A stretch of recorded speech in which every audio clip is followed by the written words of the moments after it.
Guys welcome to our YouTube channel. Guys एक बार फिर से आपका अपने इस परिवार में स्वागत है। गाइज आज की वीडियो में बात करने वाले हैं यूपी SSC एनम 5272 भर्ती क्लास को लेकर। जो अपना क्लास चल रहा है एमसीक्यू स्पेशल क्लास चल रहा है और हम टॉपिक वाइज एमसीक्यू करवा रहे हैं। हर एक टॉपिक से 50 एमसीक्यू, 60 एमसीक्यू, 30 एमसीक्यू, जैसे जैसे टॉपिक हैं वैसे वैसे आपके प्रश्न हम बनवा रहे हैं और पूरी कोशिश कर रहे हैं पूरी की पूरी थियरी कवर कर लें। टॉपिक वाइज आज का जो टॉपिक रहेगा प्राथमिक उपचार की आवश्यकता, 38 टॉपिक आपके सिलेबस में दे रखा है, ठीक है। और इसी 38 टॉपिक से ही आने वाला है प्रश्न। लास्ट टाइम भी इन्होंने सिलेबस दिया था, इतना ही जो दिया था सिलेबस इन्होंने 38 टॉपिक, इतना ही 38 ही टॉपिक था और वही सिलेबस इस बार भी इन्होंने दिया है और लास्ट टाइम भी इसी से प्रश्न आया था, इससे बाहर नहीं आया था।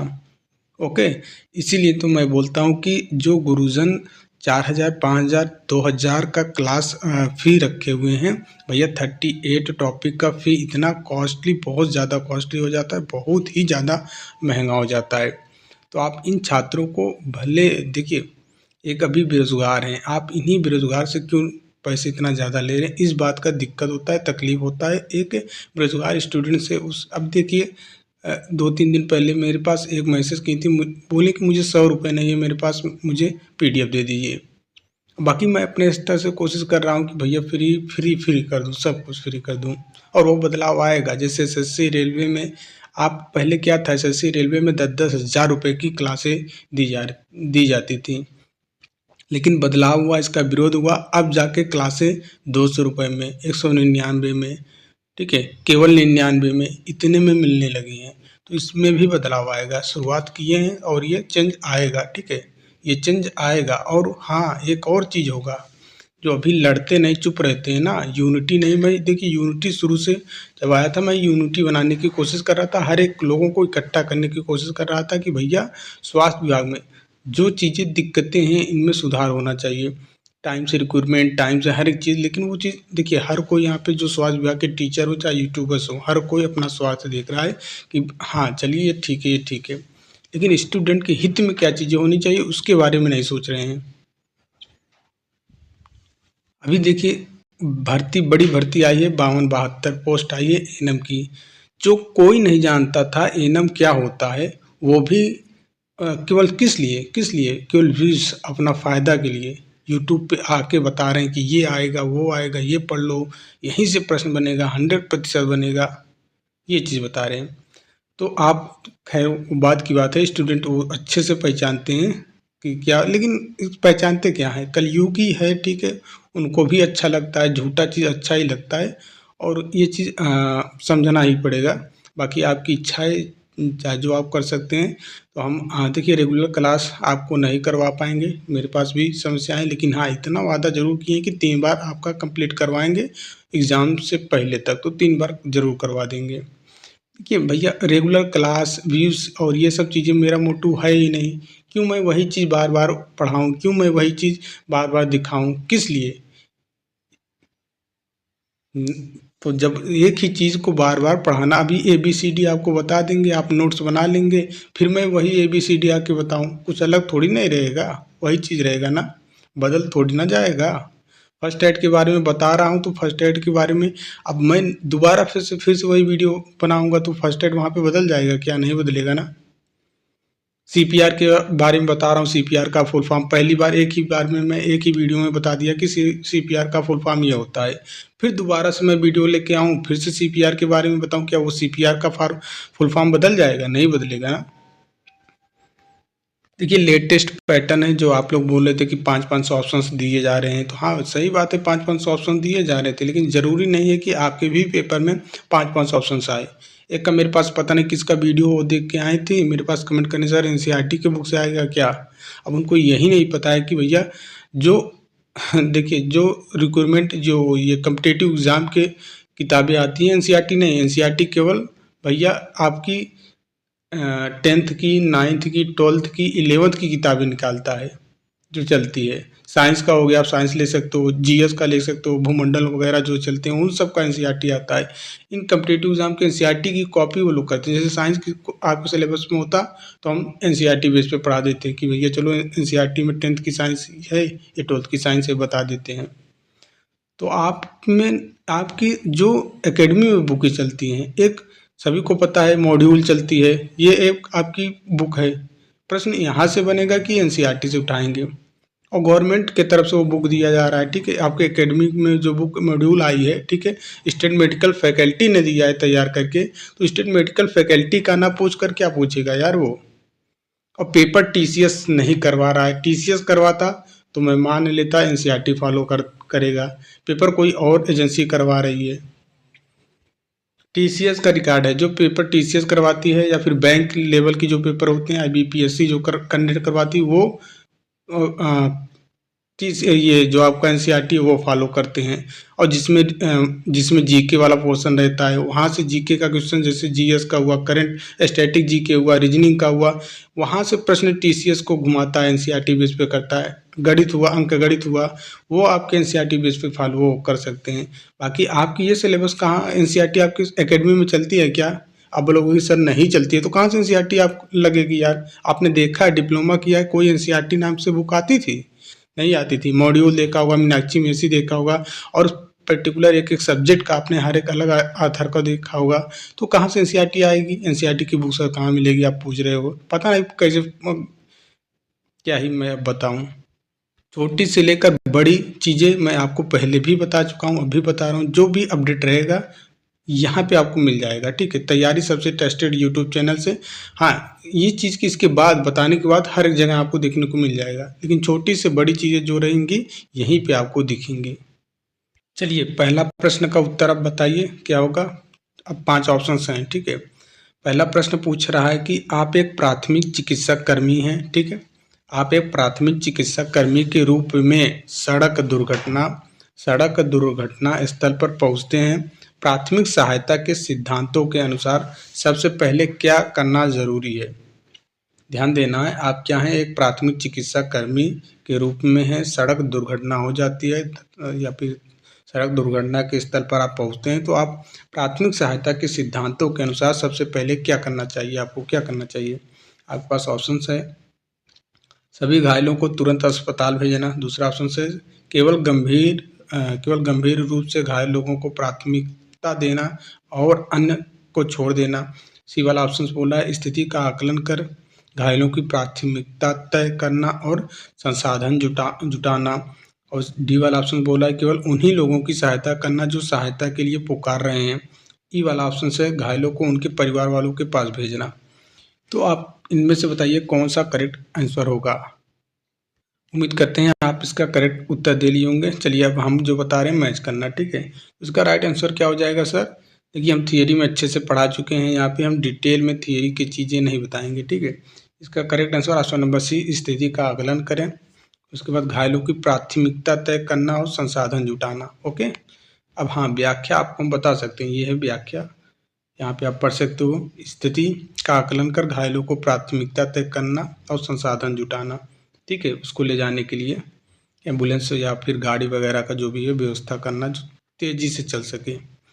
प्राथमिक चिकित्सा में सबसे पहले स्थिति का आकलन किया जाता है। इससे यह तय किया जाता है कि सबसे पहले किसे मदद की ज़रूरत है या जीवन रक्षक प्रक्रिया होती है जिससे ज़्यादा से ज़्यादा लोगों की जान बचाई जा सके। ओके, उम्मीद करते हैं पहले प्रश्न में आपको किसी प्रकार की कन्फ्यूजन नहीं।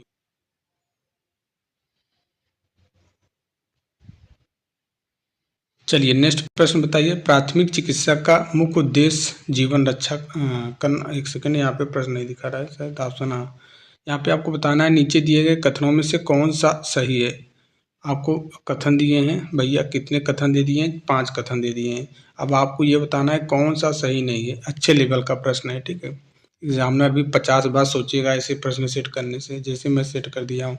और आपको ऐसे ऐसे प्रश्न किसी किताब उठा लीजिए, पूरा सा किताब उठा लीजिए, कहीं नहीं मिलेगा, ठीक है। हाँ, आप तभी कर पाओगे जब आपकी थियरी अच्छे से कंप्लीट होगी, जो कि थियरी कोई पढ़ाने वाला है नहीं।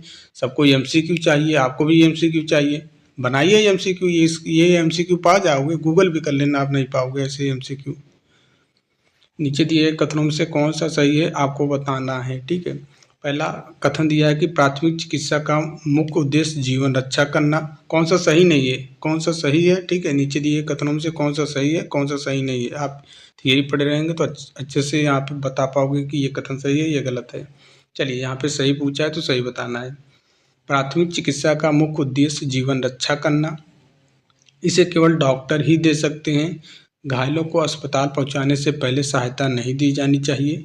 प्राथमिक चिकित्सा घायल व्यक्ति को स्थिर रखने में सहायक होती है। केवल डॉक्टर ही दुर्घटना स्तर पर सहायता दे सकते हैं। अब आप इसका राइट उत्तर बताइए। आपके पास ऑप्शन हैं, छोटा जूम आउट कर देते हैं इसको।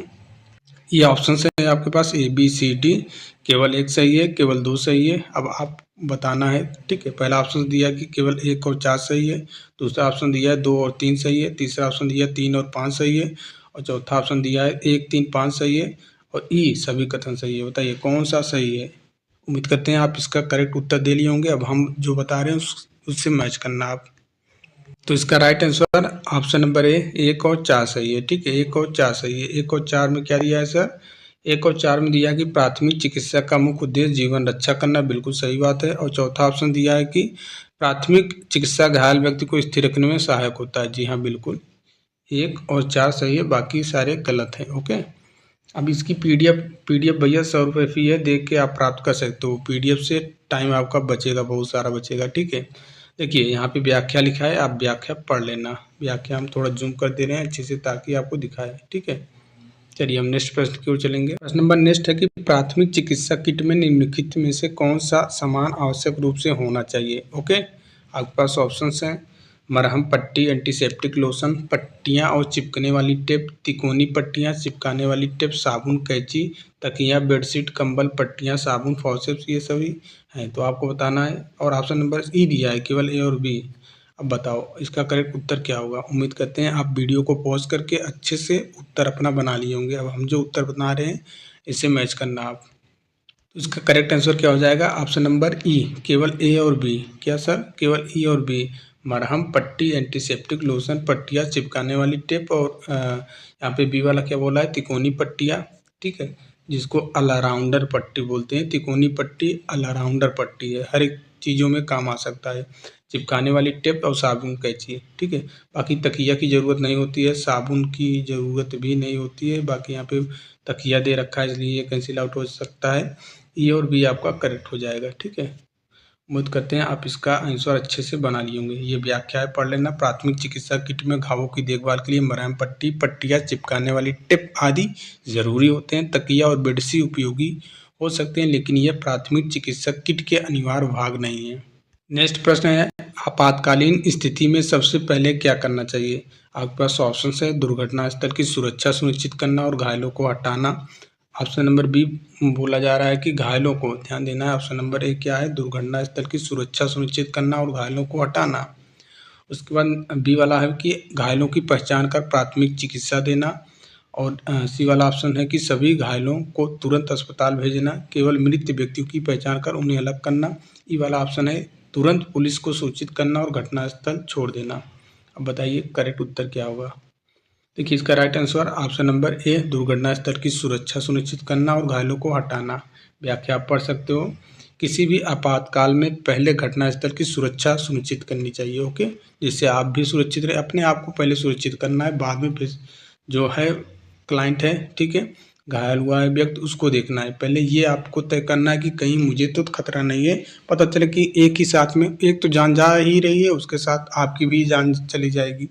इसलिए बोलते हैं कि सबसे पहले अपने आप को सुरक्षित करना है कि हम वहाँ पे जा रहे हैं उसकी मदद करने, तो क्या हम सुरक्षित रहेंगे। अगर आपको लगता है कि हम सुरक्षित नहीं है तो आपको नहीं जाना है, उसका अलग तरीका अपनाना है, ठीक है। हाँ, सहायता के लिए बुला सकते हो।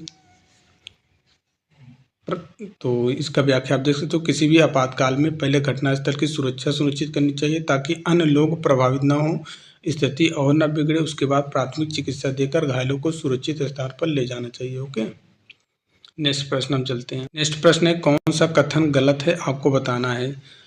पहला कथन दिया है कि प्राथमिक चिकित्सा केवल घायलों के उपचार तक सीमित है। क्या यहाँ पे बोला जा रहा है कि कौन सा कथन गलत है, ध्यान देना है। प्राथमिक चिकित्सा केवल घायलों के उपचार तक सीमित होती है। दुर्घटना स्थल पर पहुंचने पर पहले सहायता बुलानी चाहिए। दुर्घटना स्थल पर पहुंचने पर पहले सहायता बुलानी चाहिए। तीसरा स्टेटमेंट है कि प्राथमिक चिकित्सा के लिए संसाधन जुटाना आवश्यक है। और चौथा है कि मरणासन्न व्यक्तियों को प्राथमिक चिकित्सा नहीं दी जानी चाहिए। और पांचवा है कि प्राथमिक चिकित्सा देने के लिए प्रशिक्षित होना आवश्यक है। अब आपको बताना है, आपके पास ऑप्शन है, ठीक है। इसको और छोटा करते हैं ताकि अब आपको दिखाई दे, ठीक है। और छोटा कर लेते हैं, चलिए। उत्तर भी दिख गया होगा शायद। चलिए अब बताओ आप कौन सा यहाँ पे पूछा है, तो इसका करेक्ट उत्तर क्या होगा सर, बताइए। उसका राइट आंसर क्या होगा? 1 और 4 गलत हैं। ऑप्शन नंबर यहाँ पे डी, ठीक है। ऑप्शन नंबर डी, केवल 1, 4, 5 गलत हैं। कौन कौन? 1, 4, 5, ठीक है। ऑप्शन नंबर डी करेक्ट हो जाएगा। 1 क्यों गलत है? गलत पूछा है, 1, 4 और गलत हैं। प्राथमिक चिकित्सा केवल घायलों को बोला है, ठीक है, इसलिए ये गलत है। मैं पहले भी बता चुका हूँ, केवल वर्ड आ जाते हैं तो 90% उम्मीद रहता है कि वो गलत करते हैं, ठीक है। एक हो गया आपका। उसके बाद चौथे पे बोल रहा है कि मरे हुए व्यक्ति को प्राथमिक चिकित्सा नहीं दी जानी चाहिए। जो बोला है कि मरणासन्न व्यक्ति को प्राथमिक चिकित्सा नहीं दी जानी चाहिए, ये भी गलत है, ठीक है। मरणासन्न मतलब जो मरने की स्थिति में, कहने का मतलब ये है। और यहाँ पे पांचवा बोला जा रहा है कि प्राथमिक चिकित्सा देने के लिए प्रशिक्षित होना आवश्यक है, ये भी आपका गलत हो जाएगा। ओके, व्याख्या आप पढ़ सकते हो, हम व्याख्या की ओर चलेंगे। देखिए ये व्याख्या है, आप व्याख्या यहाँ पे ध्यान देना है आपको, ठीक है।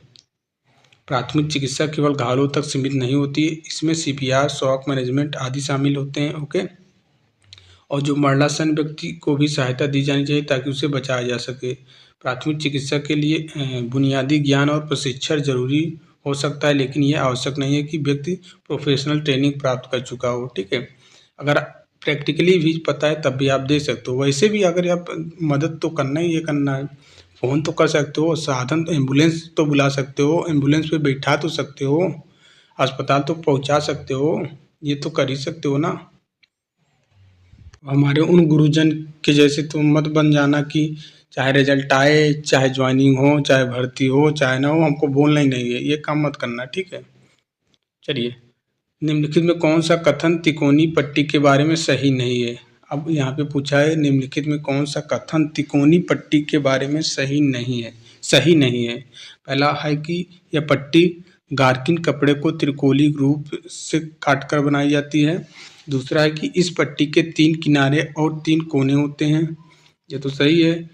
इसका उपयोग केवल टूटी हड्डियों को सहारा देने के लिए किया जाता है।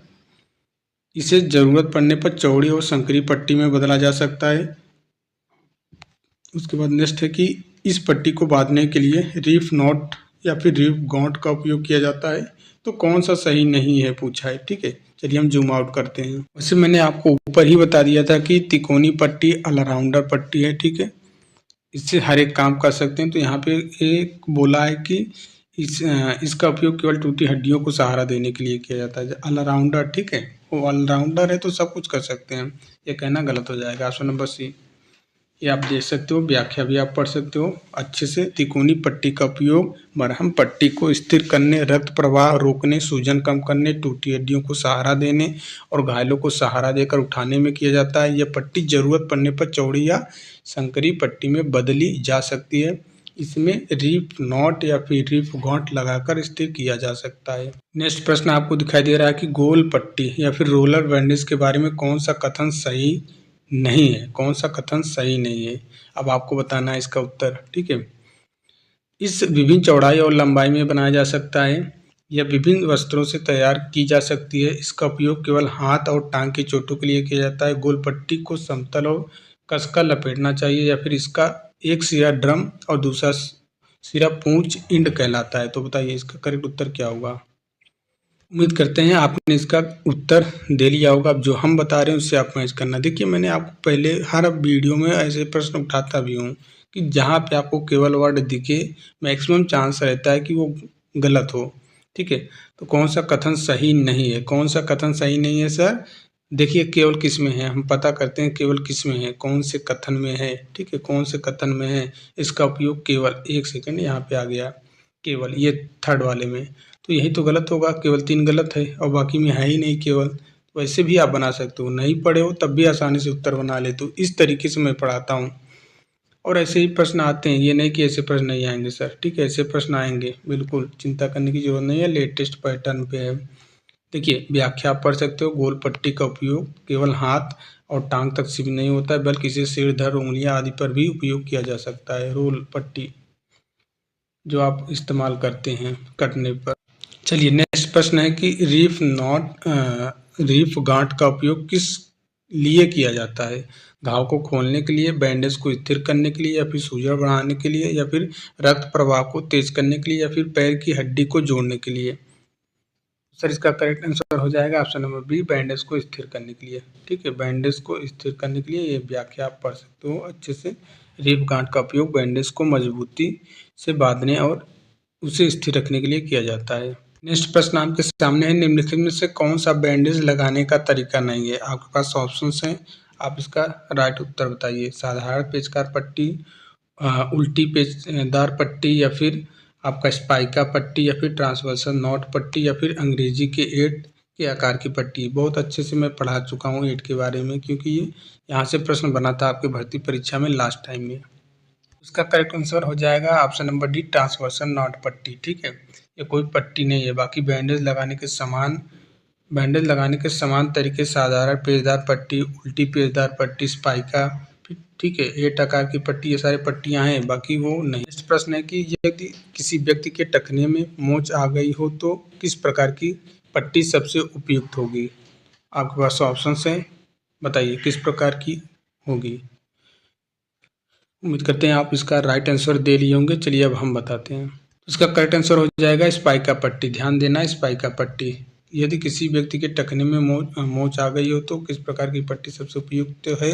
स्पाइका पट्टी। यहीं पे 8, अगर 8 पट्टी होती तो भैया उसको भी आप आंसर कर सकते हो। 8 और स्पाइका दोनों साथ में नहीं दिए गए, 8 स्पाइका का ही प्रकार है एक। देखिए स्पाइका पट्टी को संयुक्त ज्वाइंट की चोटों के लिए उपयोग किया जाता है, जैसे टखने में मोच, घुटने की चोट आदि। यह पट्टी जोड़ को स्थिर रखने और सूजन को कम करने में मदद करती है। प्रश्न की आवश्यकता अनुसार विभिन्न चौड़ाई की पट्टियां किस अंग के लिए उपयोग की जाती हैं? आवश्यकता अनुसार विभिन्न चौड़ाई की पट्टियां किस अंग के लिए उपयोग की जाती हैं? ऑप्शन है, अंगुलियां में एक पट्टी, सिर तथा बाजू में, अच्छा चौड़ाई पूछा है, अंगुलियां में एक, ठीक है, सिर तथा बाजू में 2 से 2.5 सेंटीमीटर में ही होगा, टांग में 3 से 4 और धड़ में 4 से 6। अब आपके पास ऑप्शन हैं, सेंटीमीटर में होगा, अंगुलियां में 1 सेंटीमीटर, तथा बाजू में 2 से 2.5 सेंटीमीटर। तो आप इसका करेक्ट उत्तर बताइए, टांग में 3 से 4 या फिर धड़ में 4 से 6।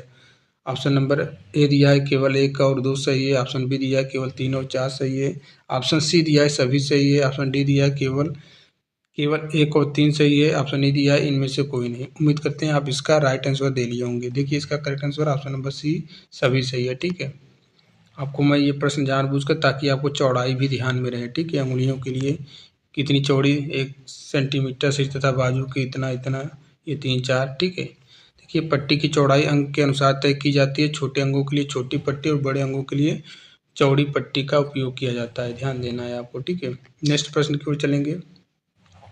नेक्स्ट प्रश्न है कि बैंडेज को लगाने के लिए कौन सा पहला कदम होता है? तो सबसे पहला कदम क्या होता है? हाथ को साफ करना, ठीक है, लेकिन यहाँ पे हाथ को साफ करना है ही नहीं, घाव को साफ करना, घाव को तो साफ करना जरूरी है। पहले क्या होता है, बैंडेज लगाने से पहले अपने हाथ को सफाई करना, लेकिन ऑप्शंस में दिया है क्या?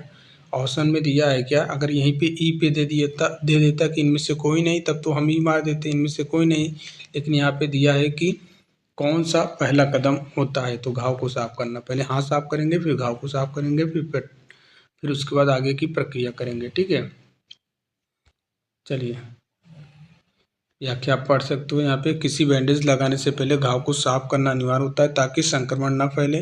घाव को एंटीसेप्टिक से साफ करें, फिर पट्टी बांधी जाती है। नेक्स्ट प्रश्न है कि बैंडेज बांधते समय, अच्छा हाँ, बैंडेज बांधने के सिद्धांतों में कौन सा कथन गलत है, ये पूछा है। अब देखिए कौन सा कथन गलत है। बैंडेज पहला कथन दिया है कि बैंडेज बांधते समय घायल व्यक्ति को सामने खड़ा होना चाहिए। बैंडेज को बहुत अधिक ढीला रखना चाहिए ताकि रक्त संचार बाधित ना हो। तीसरा कथन दिया है, बैंडेज को इतना छोटा बांधना चाहिए कि घाव पूरी तरह से दब जाए। चौथा दिया है कि बैंडेज बांधते समय पूरे घाव को ढकना चाहिए। पांचवा दिया है कि उंगलियों और पैरों के नाखूनों को खुला रखना चाहिए ताकि रक्त संचार की जांच की जा सके। अब देखिए, आप बताइए, आप ऑप्शन हैं आपके पास 1 और 4 गलत है, केवल 2 और 3 गलत पूछा है। कौन सा कथन गलत है? देखिए, यहाँ पे एक चीज़ और दिया है कि ये यहीं पे ये टाइट टाइट तो नहीं बांधेंगे यार। टाइट क्यों बांधेंगे? ब्लड सर्कुलेशन रुक जाएगा और दिक्कत हो जाएगी। ठीक है, उसके बाद अब देखिए और कौन सा गलत है, और कौन सा गलत है। अब तो मुझे तो नहीं लग रहा है कि और कोई गलत है। ठीक है, बाकी आपका यहाँ पे अब ऑप्शंस में दिया है क्या? ठीक है, जी हाँ, ऑप्शन नंबर सी में देखिए, ऑप्शन नंबर सी में दिया है केवल 3 गलत है। बस यही हमारा करेक्ट हो जाएगा, बाकी कुछ सोचना ही नहीं है। यहाँ पे देख सकते हैं, हाँ ये देखिए उत्तर भी सी है आपका। अब व्याख्या पढ़ सकते हो अपने से वीडियो को स्टॉप करके। ठीक है, देखिए वीडियो अगर छोटा दिख रहा होगा तो रोटेट कर लीजिए, फुल स्क्रीन पे ला लीजिए। ठीक है उसको। नेक्स्ट प्रश्न है, स्पाइक का बैंडेज का मुख्य रूप से किसके लिए किया जाता है? ठीक है, किसके लिए? रक्त स्राव को रोकने के लिए? हाँ जी हाँ, बिल्कुल, पट्टी चाहे जो भी हो, ब्लीडिंग तो रोकता ही रोकता है। हड्डी को सही स्थिति में रखने के लिए, या फिर सूजन को कम करने के लिए, या फिर घायल को उठाने और ले जाने में सहायता करने के लिए, या फिर उपरोक्त सभी। जी हाँ, हमने 2 तो देख लिया। क्या कार्य है? पहला ब्लड रक्तस्राव को रोकता है, हड्डी को सही स्थिति में रखने के लिए, सूजन को कम करने के लिए, तो सभी उपरोक्त सभी, यही आपका करेक्ट हो जाएगा। ठीक है, बाकी कुछ सोचना ही नहीं है इसमें। आगे हम बढ़ जाएंगे। ठीक है, यहाँ पे पढ़ सकते हो आप, व्याख्या लिखा है, कंधे और कूल्हे और उंगलियों के लिए प्रयोग किया जाता है। इसका उपयोग किसके लिए किया जाता है सर? कंधे, कूल्हे और उंगलियों के लिए, जो मैं आपको बता चुका हूँ। चलिए नेक्स्ट प्रश्न की ओर चलेंगे। नेक्स्ट प्रश्न है, क्या बैंडेज बांधते समय नाखूनों को खुला क्यों रखा जाता है? रोगी को आराम देने के लिए, या फिर संक्रमण से बचाने के लिए, या फिर रक्त संचार की स्थिति की जांच के लिए, या फिर बैंडेज को जल्दी खोलने में आसानी के लिए? कोई विशेष कारण नहीं। तो इसका राइट आंसर क्या हो जाएगा सर? इसका राइट आंसर क्या हो जाएगा? Option number C. ठीक है, रक्त संचार की स्थिति की जांच के लिए। ठीक है, इसको जूम आउट करते हैं ताकि अच्छे से दिखे। यहाँ पे देख सकते हैं, आप पढ़ सकते हैं। इस प्रश्न है कि बैंडेज को स्थिर करने के लिए कौन सी गांठ सबसे सुरक्षित मानी जाती है? कौन सी गांठ सबसे सुरक्षित मानी जाती है? आपके पास ऑप्शंस हैं, उम्मीद करते हैं आप इसका राइट आंसर दे लेंगे। चलिए हम देखते हैं इसका करेक्ट आंसर क्या हो जाएगा सर। इसका right answer option number B. ठीक है, रीफ नॉट, जो हम आपको बता चुके हैं, व्याख्या आप पढ़ लेना। ठीक है, नेक्स्ट प्रश्न की ओर चलेंगे। नेक्स्ट प्रश्न है कि बैंडेज बांधने का मुख्य उद्देश्य क्या होता है?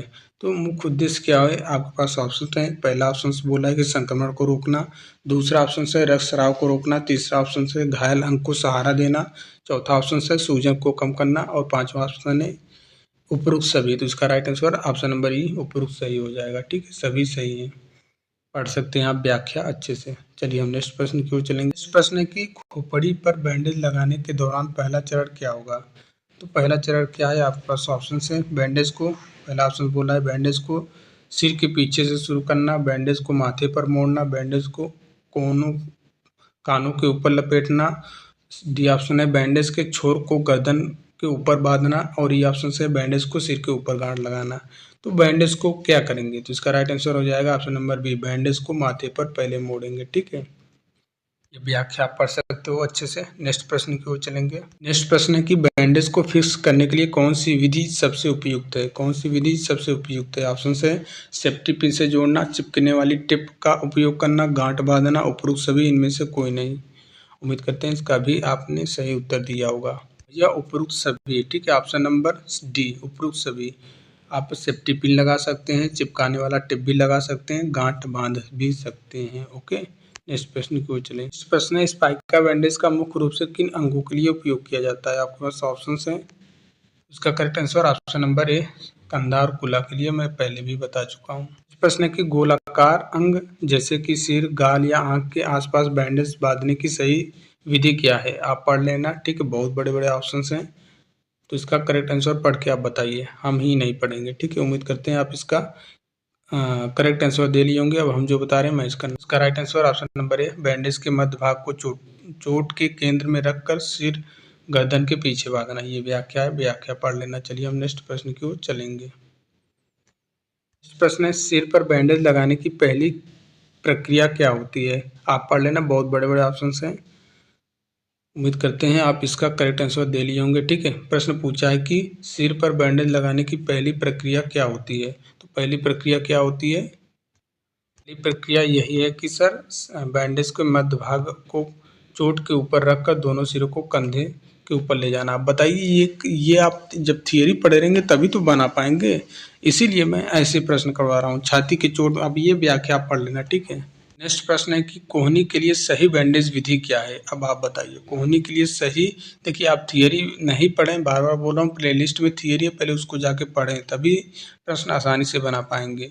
हर एक टॉपिक का मैं पढ़ा चुका हूँ। कोहनी के लिए सही बैंडेज विधि क्या है, आपके पास ऑप्शंस हैं, अब बनाइए। उसका right answer option number A हो जाएगा, 90 एंगल पर मोड़कर बैंडेज लगाना। व्याख्या आप पढ़ लेना। नेक्स्ट प्रश्न को चलेंगे। नेक्स्ट प्रश्न है कि यदि कंधे पर चोट हो तो बैंडेज लगाने के लिए सबसे पहले क्या किया जाता है। आपके पास ऑप्शंस हैं, 5 ऑप्शंस हैं, आप बताइए। इसका राइट आंसर हो जाएगा ऑप्शन नंबर बी, बैंडेज के साथ मध्य भाग को चोट के ऊपर रखकर दूसरा बाजू के नीचे घुमाना। ठीक है, टेक्निक आप पढ़े हैं, अगर थियरी पढ़े हैं तो अच्छे से बना लेंगे। इस प्रश्न में बैंडेज को सुरक्षित करने के लिए सबसे अच्छी विधि कौन सी है। आपके पास ऑप्शंस हैं, 4-5 ऑप्शंस हैं, आप इसका करेक्ट आंसर बताइए।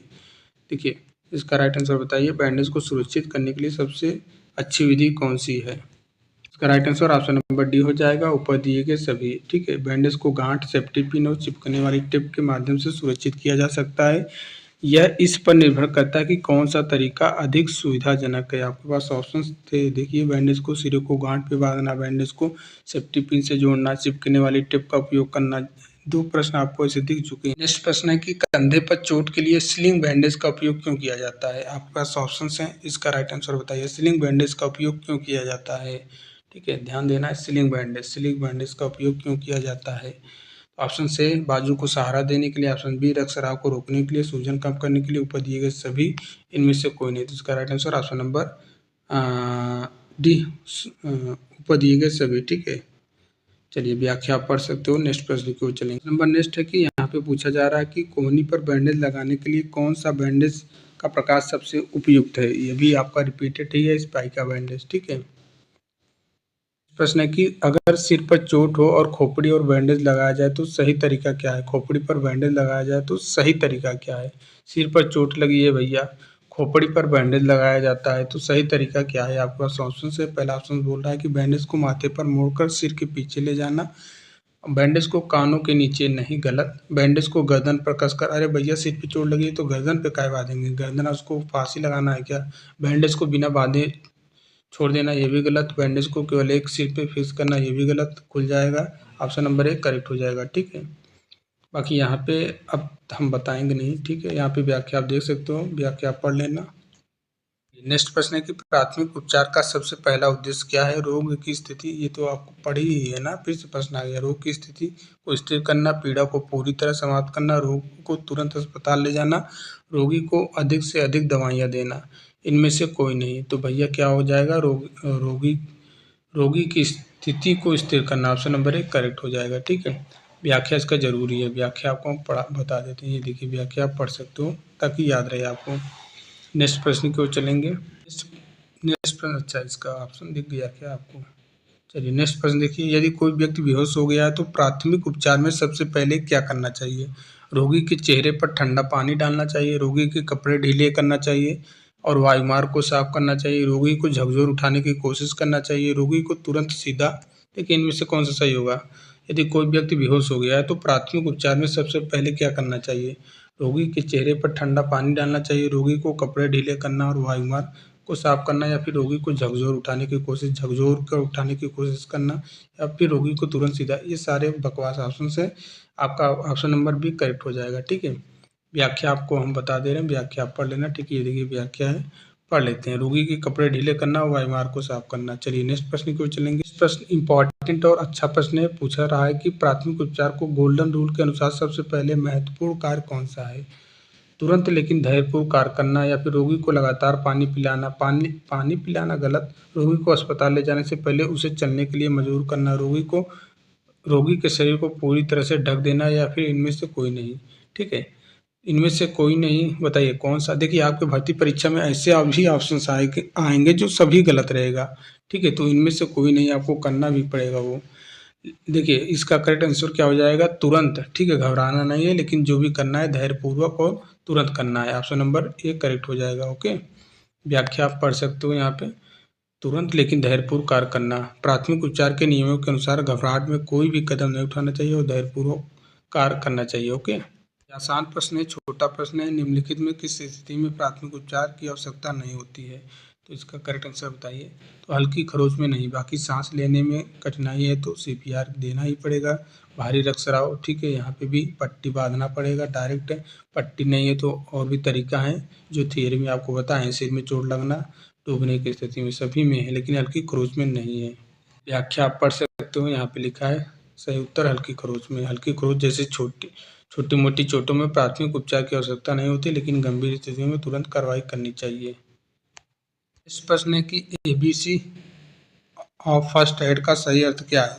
फर्स्ट एड का सही अर्थ क्या है? ABC का पूछा है, फुल फॉर्म। तो इसका क्या होगा सर? सभी को पता होगा ABC का क्या होगा? एयरवे, ब्रीदिंग और सर्कुलेशन, ठीक है, ऑप्शन नंबर बी है। चलिए व्याख्या आप पढ़ सकते हो, व्याख्या अच्छे से यहाँ पे दिया गया है। ओके।